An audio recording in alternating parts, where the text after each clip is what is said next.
长颈鹿一家人到水上乐园玩。大家先过来集合，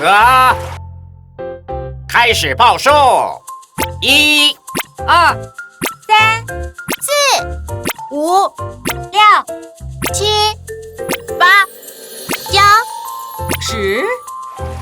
太好了，都到齐了，我们去玩滑水道吧。等一下，小长颈鹿还没准备好呢。啊！我们一起来帮长颈鹿妈妈检查看看，是谁还没换好泳装呢？小朋友，你知道是谁吗？你看到了吗？从长颈鹿妈妈这边数过来，第几个呢？1、2、3、4、5，是第5个。是我忘记换泳装了。